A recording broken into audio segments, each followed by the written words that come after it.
체수분양 검사와 혈구 검사를 통해 물을 잘못 마시고 있었다는 진단을 받은 최동규 씨. 너무 많은 양의 물을 마신 것 외에도 잘못된 방법으로 물을 마시고 있었다는데 과연 무엇이 잘못된 것일까? 그의 일상을 지켜보기로 했다. 아침에 일어나자마자 시원하게 물을 들이키는 최동규 씨. 그런데 그의 모습을 보자마자 김수정 전문의의 표정이 심각해지기 시작했다. 대체 뭐가 잘못된 것일까? 물을 단기간에 너무 많은 양을 드시는 건 아닌지 조금 걱정이 되고요. 아침에 물을 많이 드시는 것은 암도 예방해주고 또 혈압을 낮추는 데 도움이 되는 습관입니다. 하지만 한꺼번에 너무 많이 드신다면 그것은 또 문제가 될 수 있습니다. 물을 마시는 양이 잘못됐다? 일어나자마자 물 2잔, 약 800ml의 물을 마셨는데 이것이 잘못됐다는 것. 일단 혈관 질환이 없는 건강한 분들도 한 번에 물 800에서 1000ml를 빨리 마시게 되면 갑자기 몸속의 나트륨이 낮아지는 저나트륨 혈증이나 부종과 같은 부작용을 일으킬 수 있다고 보고되어 있습니다. 한꺼번에 너무 많은 양의 물을 마시면 물이 몸에 흡수되는 것이 아니라 소변으로 배출돼 버리고 또한 전해질 불균형을 유발해 부작용을 일으킬 수 있다는 것. 더구나 최동규 씨처럼 고혈압을 앓고 계시는 분들은 더 주의해야 합니다. 고혈압 약 중에서 저나트륨 혈증이 생길 수 있는 성분이 포함되어 있을 수 있기 때문인데요. 이러한 경우에는 더 쉽게 저나트륨 혈증이 악화될 수 있습니다. 그렇다면 한 번에 물을 많이 마시게 되면 우리 몸에선 어떤 변화가 일어날까? 건강에 이상이 없는 실험자를 대상으로 실험을 진행해봤다. 그녀의 평상시 혈압은 118로 정상이었다. 이제 최동규 씨처럼 물 800ml를 마신 다음 다시 혈압을 측정해봤다. 그런데 놀라운 결과가 나타났다. 정상이었던 혈압이 132까지 높아진 것. 물을 마시기만 했는데 급격한 혈압 변동이 일어났다. 그런데 문제는 혈관 질환을 앓고 있는 분들의 경우 이렇게 갑작스레 혈압이 올랐다 내렸다를 반복하면 혈관 탄력을 떨어뜨리고 혈관에 자극을 줘 오히려 혈관 질환을 더 악화시킬 수 있습니다. 실제 한꺼번에 많은 양의 물을 섭취하면 혈압을 급상승시킨다는 연구 결과도 확인할 수 있었다. 그렇다면 건강에 도움이 되기 위해선 물을 어떻게 마셔야 할까? 물 제대로 마시는 방법을 알려줄 이하랑 가정의학과 전문의. 물 제대로 마시는 법, TOD에 주의해서 마셔야 합니다. 물 제대로 마시는 법, TOD에 주의하라. 첫 번째, T는 무엇일까? T는 바로 시간입니다. 물은 조금씩 수시로 마셔주는 것이 몸의 수분 공급을 제대로 하는 방법인데요. 간단하게 시간을 정해놓고 200ml 정도의 물을 드시면 됩니다. 물, 시간을 정해놓고 조금씩 나눠 마셔라. 아침에 일어나서 한 잔, 오전 10시에 한 잔, 오후 3시에 한 잔, 마지막으로 잠들기 30분 전에 한 잔의 물을 마시라는 것. 이렇게 4번을 정해놓고 물을 마시면 하루에 약 800ml 이상의 물을 마실 수 있다. 식사 때 섭취하는 물 말고 이렇게 4번만 규칙적으로 마셔줘도 우리 몸 곳곳에 수분을 공급할 수 있는데요. 오전 10시와 오후 3시는 어떻게 보면 수분이 가장 부족한 시간이기 때문에 공급해주는 게 중요하고 잠들기 30분 전에 마시는 물은 자면서 호흡과 땀으로 잃게 되는 수분을 미리 보충해주기 때문에 이렇게 4번은 꼭 물을 마셔주는 것이 중요합니다. 식사를 할 때도 물을 마시고 그 외에도 시간을 정해 4번만 물을 마셔주면 우리 몸에 충분한 수분을 공급해 건강에 도움이 된다는 것. 물을 너무 많이 섭취해 고혈압이 악화됐던 최동규 씨. 시간을 정해 조금씩 물을 마셨을 때 고혈압 완화에 얼마나 도움이 될지 실험을 진행해 보기로 했다. 한 번에 많은 양의 물을 마시는 습관을 버리고 200ml씩 하루에 4번 물을 섭취하게 했는데 일주일 후 과연 그의 혈압엔 어떤 변화가 찾아왔을까? 그 결과는 놀라웠다. 물 마시는 방법만 바꿨는데 180대 이상이던 혈압이 140대로 낮아진 것. 물 마시는 방법만 바꿨는데도 상당히 좋아진 걸 느끼는 것 같아요.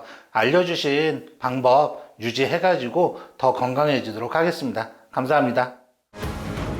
물 하루 4번 시간을 정해두고 마셔라. 그렇다면 물 제대로 마시는 법 두 번째 오는 무엇을 의미하는 것일까? 오는 상황, 오케이션을 말합니다. 하루에 4번 시간을 정해놓고 드신다고 하더라도 만약 이런 증상이 나타난다면 시간을 구애받지 말고 반드시 물을 드셔야 합니다. 보통 사람들은 갈증이 날 때 물을 마시는데 하지만 갈증을 느꼈다면 이미 우리 몸은 물이 부족한 상태. 그렇다면 우리 몸에서 물 부족을 알리는 SOS 신호는 무엇이 있을까? 먼저 덥다고 느끼는데 몸에 땀이 나지 않는다면 땀으로 배출할 수분이 부족하다는 신호이기 때문에 반드시 물을 드셔야 합니다. 잦은 근육경련 역시 우리 몸에 수분이 부족하다는 신호인데 수분이 부족해지면 혈액이 걸쭉해지면서 혈액순환이 원활하게 이루어지지 않아 근육경련이 나타나기 때문에 반드시 물을 마셔야 한다.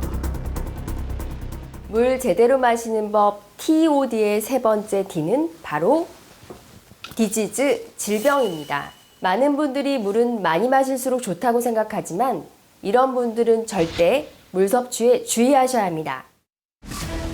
보통 신장질환을 앓고 있는 경우 수분 섭취에 주의해야 한다는 것은 널리 알려진 사실. 그렇다면 신장질환 외에 수분 섭취에 주의해야 하는 질병은 무엇이 있을까? 여러분이 잘 모르고 있지만 수분 섭취에 주의해야 하는 질병, 바로 간경화입니다. 간경화를 앓고 있다면 수분 섭취에 주의하라? 간 기능이 떨어지면 알부민의 농도가 낮아지는데요. 이 알부민이 하는 역할이 혈액의 수분 함량을 유지하는 겁니다. 그런데 알부민이 부족한 상황에서 물을 많이 섭취하면 수분이 혈관 내에 머물지 못하고 주위 조직으로 빠져나가 부종이나 복수를 유발하게 됩니다. 간 건강이 나빠지면 복수가 차는 이유가 바로 이런 원리인 것. 또한 심장 기능이 저하된 심부전의 경우도 수분 섭취에 주의해야 하는데요. 물을 많이 마셔서 혈액량이 늘어나면 혈관 압력이 높아지면서 압력이 낮은 폐와 뇌로 수분이 흘러들어가서 부종을 일으킬 수 있습니다. 심부전 환자가 아니더라도 오랫동안 고혈압이나 당뇨 같은 혈관 질환을 앓았다면 심장 기능이 떨어져 있을 확률이 높기 때문에 전문의와 상담 후 물 섭취량을 조절해야 한다. 질병에 따라 섭취 방법을 달리해야 하는 물. 그런데 많은 분들이 착각하는 게 혈압과 당뇨는 혈관 질환이기 때문에 물을 많이 마시면 된다고 생각을 할 수 있습니다. 하지만 이 고혈압과 당뇨는 물을 마시는 방법을 달리하는 것이 좋습니다. 같은 혈관 질환이어도 고혈압과 당뇨 질환자의 물 마시는 방법은 달라야 한다? 질병 맞춤 물 처방전, 당뇨 맞춤 물 섭취법은 무엇일까? 10년이 넘는 시간 동안 당뇨로 고생 중이라는 사람과 함께 그 방법을 알아보기로 했다. 안녕하세요. 김순남님 맞으세요? 예, 맞습니다. 반갑습니다. 예, 안녕하세요. 반갑습니다. 당뇨로 고생 중인 61세 김순남 씨. 그녀의 자세한 사연을 듣기 위해 집안으로 들어선 제작진. 그런데 그때 제작진의 시선을 잡아끄는 것이 있었으니 그것은 바로 식탁 위를 가득 메운 약통들. 식탁에 있는 약품들은 다 뭔가요? 예, 요건 뭐 당뇨약이고요. 그리고 뭐 이건 혈액순환, 뭐 하여튼 뭐 다이어트, 시서스, 보리새싹, 뭐 견과류, 또 또 요게 또 뭐 생강, 꿀차 뭐 이런 단백질 이런 거로 종합 비타민 이런 거로 좀 조금씩 섞어 먹고 있어요. 이렇게 다 챙겨 드시는 이유가 있으실까요? 예, 제가 이렇게 당뇨가 있고 또 이렇게 나이 먹어서 이렇게 노화로 좀 부족한 게 있기 때문에 조금씩 먹고 있습니다. 이보다 조금 더 챙겨 먹는 것도 있습니다, 또. 끝없이 나오는 김순남 씨의 약들. 당뇨약에 각종 영양제, 건강보조식품까지 모두 꺼내놓으니 그 종류만 무려 17가지나 됐다. 15년 동안 당뇨로 고생하며 혈당 관리에 좋다는 것은 다 해봤다는 김순남 씨. 당뇨약을 먹고 있음에도 불구하고 식후 혈당이 220에 달하는 상황이었는데 저혈당도 왔다가 탈수 상태도 왔다가 뭐 119 병원에 또 실려서 또 왔다 갔다 했다가 지금 그러니 지금 상태는 별로 좀 좋은 상태는 아닌 것 같아요. 당뇨 합병증이라는 게 굉장히 좀 무섭다고 생각을 합니다. 그래서 저는 열심히 또 걷고 운동하고 산행도 좀 열심히 하고 당뇨에 좋다는 거 조금 이렇게 단 걸 좀 일단은 첫째는 빼고 그런 걸 좀 채식 위주로 좀 챙겨 먹고 있습니다. 혈당 관리의 기본은 식단. 잡곡밥에 나물 위주의 식단 관리를 철저히 지키고 있는 김순남 씨. 물을 꾸준히 마시면 혈액을 맑게 해 혈당 조절에 도움이 된다 해 시간을 정해 물을 마시고 있었다. 그렇다면 그녀는 과연 물을 어떻게 마시고 있을까? 아침 일어나 물을 마시는 것은 고혈압을 앓고 있는 최동규 씨와 같은 모습. 다른 것이 있다면 김순남 씨는 6개월 전부터 혈당 관리에 도움을 준다는 돼지 감자와 여주를 넣고 끓인 따뜻한 차를 마시고 있었다. 지금 잘못된 방법이 나왔는데 뭔지 아시겠어요? 그런데 물을 조금씩 나눠서 마시며 제대로 섭취해온 김순남 씨. 혹시 혈당을 낮추는데 도움을 준다는 차를 마시는 것이 잘못된 것일까?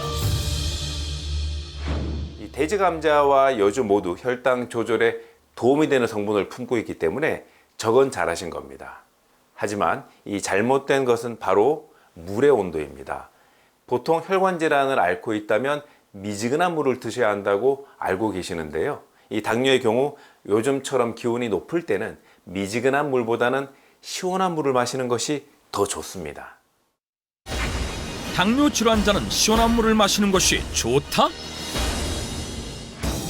보통 시원한 물은 혈관 건강에 좋지 않다고 알려져 있는데 어떻게 된 것일까? 당뇨는 열과의 전쟁을 벌여야 하는 질환입니다. 이 혈당 조절이 잘 안 되는 사람들은 체온 조절도 잘 안 된다라는 그런 연구 결과가 발표되었을 정도인데요.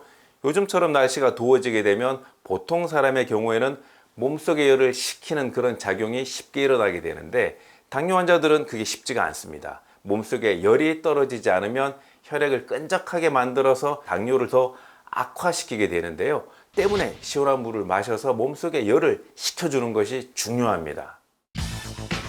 또한 시원한 물을 마셨을 경우 몸의 수분 흡수가 더 빠르기 때문에 요즘처럼 기온이 올라갈 때는 수분 충전을 위해 시원한 물을 마시는 것이 더 도움이 된다고 한다. 그렇다면 물의 온도 외에 당뇨 환자들에게 도움이 되는 물 섭취법은 무엇이 있을까? 지금 너무 얌전하세요. 물을 따를 때는 좀 더 거칠 필요가 있습니다. 물을 거칠게 따라 마셔라?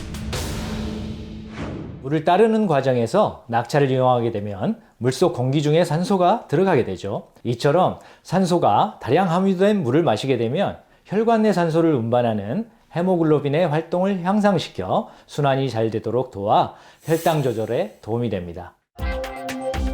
물을 따를 때 공기 중에 산소가 더 많이 포함될 수 있게 따르라는 것. 일반적으로 물을 따랐을 때 물속 용존 산소량은 9.05 ppm. 다시 물과 컵의 높이에 차이를 둔 낙차를 이용해 물을 따르니 9.12 ppm으로 용존 산소량이 조금 늘어난 것을 확인할 수 있었다. 거기다 컵을 3번 바꿔가며 낙차를 높게 줘 물을 따르니 용존 산소량이 9.73까지 높아졌다. 당뇨가 있다면 물을 따를 때 낙차를 이용해 산소까지 함께 섭취하라. 그리고 또 하나, 이건 정말 많은 분들이 잘못 알고 계신 건데요. 식사 장면에 잘못된 방법이 숨어 있습니다. 김순남 씨의 식사 장면을 다시 살펴보는데 식사 전에 물을 마시는 그녀. 이렇게 식사 전 물을 마시면 식사량을 줄일 수 있어 혈당 조절에 도움을 주기 때문에 꾸준히 실천하고 있다는데 대체 뭐가 잘못된 것일까? 보통 혈당은 공복에는 낮다가 식후에 조금 올라가고 떨어질 때쯤 식사를 하고 이러한 패턴을 반복하게 됩니다. 그런데 식전에 물을 많이 마셔서 식사량을 줄이게 되면 혈당이 너무 낮아지는 저혈당 쇼크에 빠지게 될 수 있습니다. 문제는 이런 일이 반복될 경우 혈당 스파이크를 불러와서 당뇨를 악화시키는 역효과를 볼 수 있습니다. 혈당 안정성이 중요한 당뇨 환자의 경우 식전이 아닌 식사 후에 물을 마시는 것이 혈당 관리에 도움이 됩니다. 따라서 당뇨가 있다면 식전에 물을 마시기보다는 식후에 물을 마시는 것이 혈당 조절에 도움이 된다고 한다. 전문의들의 조언에 따라 시원한 물을 식후에 마시는 것으로 물 마시는 습관을 바꾼 김순남 씨. 과연 일주일 후 어떤 변화가 생겼을까? 220이었던 식후 혈당이 일주일 뒤에 140으로 낮아진 것을 확인할 수 있었다. 물만 제대로 마셔도 혈당이 내려가는 거 보니 신기하고 앞으로 혈당 조절을 잘 할 수 있을 것 같아요. 감사합니다. 고혈압, 당뇨에 이어 또 다른 물 처방전을 알아볼 차례. 한국인에게 가장 흔한 질병 중 하나인 위장 질환. 그중에서도 물을 마시는 타이밍을 놓고 갑론을박이 벌어지는 대표적인 질환이기도 한데 위장 질환이 있다면 물을 어떻게 마셔야 할까? 위장 질환 맞춤 물 처방전을 내려줄 최창순 소화기내과 전문의. 일반적으로 식사 전이나 중간에 그리고 후에 물을 1리터 이상 마시지는 않잖아요. 그러니까 한두 잔 마시는 것으로는 소화 기능에 큰 지장을 주진 않습니다. 때문에 저는 공복, 그러니까 식사 전에 따뜻한 물 한 잔 마시는 것을 추천해 드립니다. 위장 질환이 있다면 공복에 따뜻한 물 한 잔을 마셔라? 공복 상태에서는 우리 위장이 움직이지 않고 있거든요. 그럴 때 체온과 비슷한 따뜻한 물을 마셔주면 위장 반사 운동을 촉진해서 음식물을 소화시키기 좋은 상태로 만들어주게 됩니다. 빈속에 따뜻한 물을 마셔주면 위가 미리 움직이면서 음식물을 소화하기 좋은 상태로 바뀐다는 것. 그렇다면 여기서 드는 또 하나의 궁금증. 더부룩함을 해소하기 위해 사람들이 많이 찾는 탄산수. 과연 탄산수는 우리 건강에 어떤 영향을 미치는 것일까? 탄산수 속의 탄산이 위를 자극해 오히려 더부룩함을 유발한다는 것은 많이들 알고 계시는데요. 당연히 위염이나 소화불량 증상을 갖고 계신다면 탄산수 섭취를 주의해야 합니다. 그런데 오히려 이런 탄산수가 도움이 되는 분들도 있습니다. 탄산수가 건강에 도움이 된다?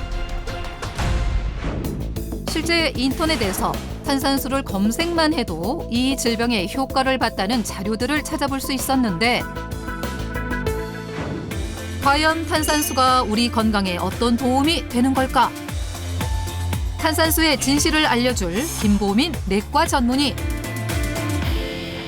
첨가물이 들어있지 않은 탄산수는 변비의 개선에 도움이 됩니다. 탄산수가 변비 개선에 도움이 된다? 제가 준비한 논문인데요. 이 논문 한번 봐주시겠어요? 이 논문은 각각 탄산수와 일반 물을 2주간 약 보름 정도 섭취한 다음에 변비 증상과 배변 활동을 비교한 실험인데요. 그 결과 탄산수를 섭취한 실험군에서는 일반 물을 마신 대조군보다 이 배변 횟수가 좀 더 좋아졌고요. 또 변비 증상이 감소가 된 것을 확인할 수 있었어요. 실제 논문에는 탄산수를 마시자 변비가 개선됐다는 내용을 확인할 수 있었는데 대한간호학회에서 발표한 또 다른 논문에서도 일반 물보다 탄산수를 섭취하는 것이 변비 개선에 도움이 된다는 내용을 찾아볼 수 있었다. 이러한 결과가 나타난 이유는 바로 탄산수가 평활근을 직접적으로 자극해서 또 전체 위장관계 운동을 향상시킨다는 것. 또한 첨가물이 없는 탄산수를 마시게 되면은 물을 마실 때와 마찬가지로 원활한 신체 대사와 기능 조절 또 탈수 방지에도 도움이 될 수가 있습니다. 변비를 앓고 있다면 첨가물이 없는 탄산수를 마셔라.